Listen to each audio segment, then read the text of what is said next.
Infantino. Mr. Infantino, you're welcome to Nigeria.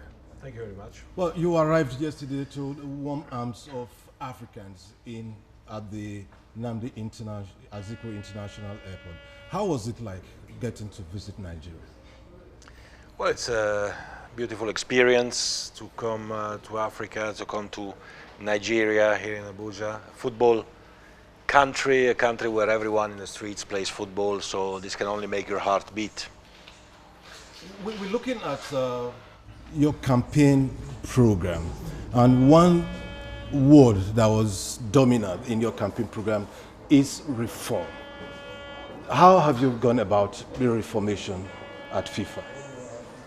Well, the reforms are obviously crucial for FIFA's future. I think everyone had understood and has understood that FIFA needs desperately reforms, and for this reason the Congress has adopted some reforms which are now being implemented, and the new FIFA passes by the reforms, of course, goes through the reforms in order to be again credible and to restore the image of FIFA.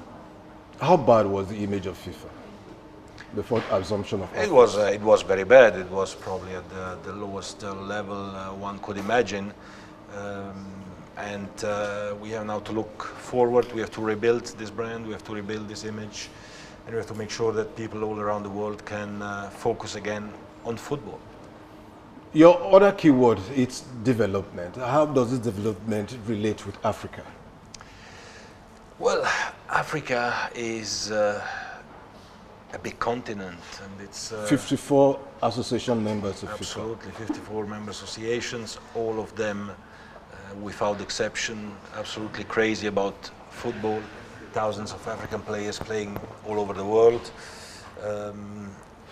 Many millions of boys and girls playing on the African continent. It is obvious that Africa needs to play a crucial role in the future of FIFA, in the future of football, and that we have to focus when we speak about football development, particularly on Africa.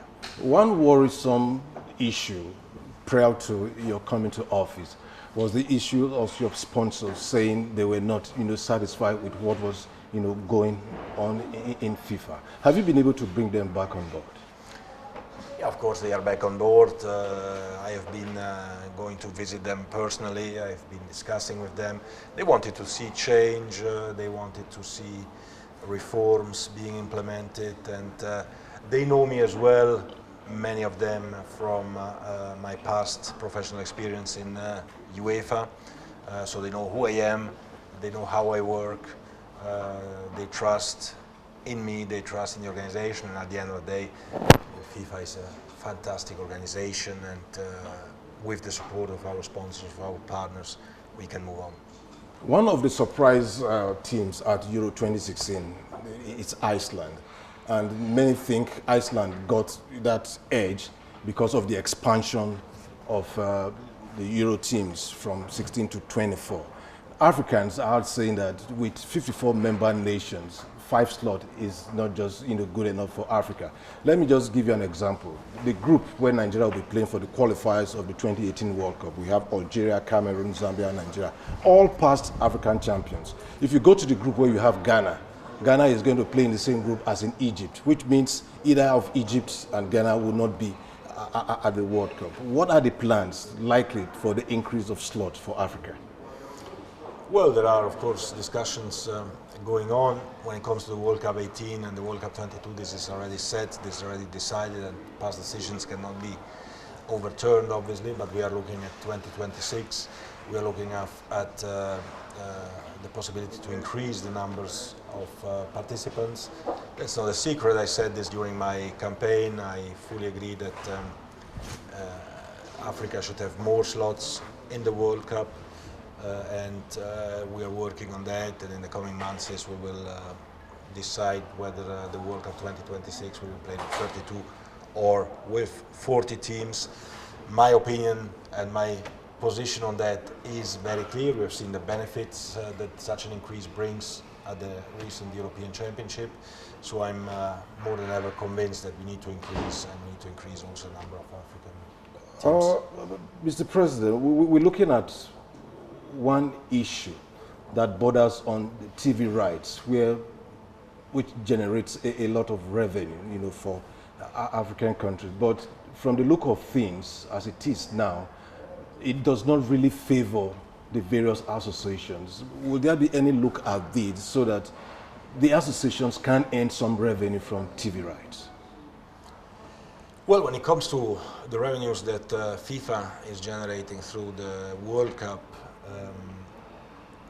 these revenues are channeled back to the development of football, and we have taken a decision very recently at our Congress in May to increase significantly the funds distributed to the member associations for football development.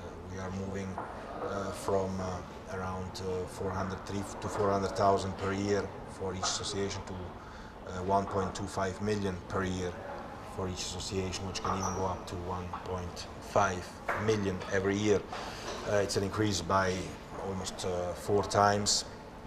It is significant. It is for football, and that's exactly what we need to do with the revenues. When it comes to each national association, each member association of FIFA, they are of course responsible for their own rights, and this goes with the way they organize themselves, the way they manage to build their football, to build their professional part as well of the football game in order to be able to generate revenues, again to be reinvested in the game.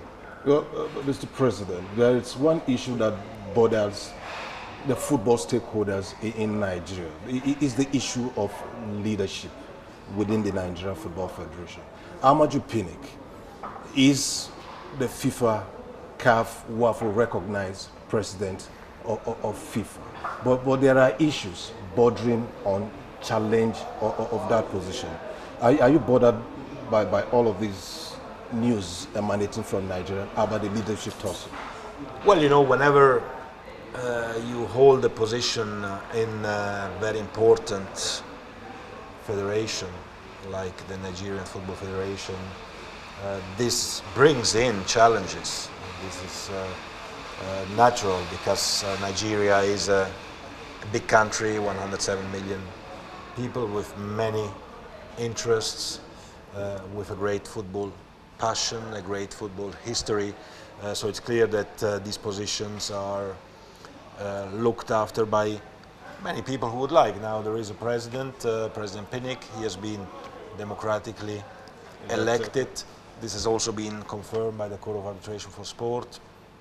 So what Nigeria needs now in order to, I would say, come back, but not only come back to the past glory, but even develop it much, much further, because the potential is there. So what Nigeria needs now is stability, and stability will allow the management of the federation to work, to deliver what they have to deliver, to work in peace, to develop the game in an appropriate way.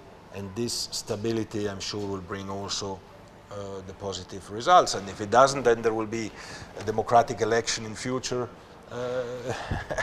and the members can decide. But those who are elected need to be able to do their job, to work and to show what they are capable of doing. Well, Mr. President, it's been a pleasure talking to you. And I wish at the time you get to the National Stadium, when you see the future Super Eagles, you will be impressed. Thanks for being part of this edition of Kakaki, the African Voice. Well, it's been us talking with the president of FIFA, Gianni Infantino. He was elected into office in February, and he has promised that football will be back to where it belongs. Back to the studios. I am Omofoma Ebare.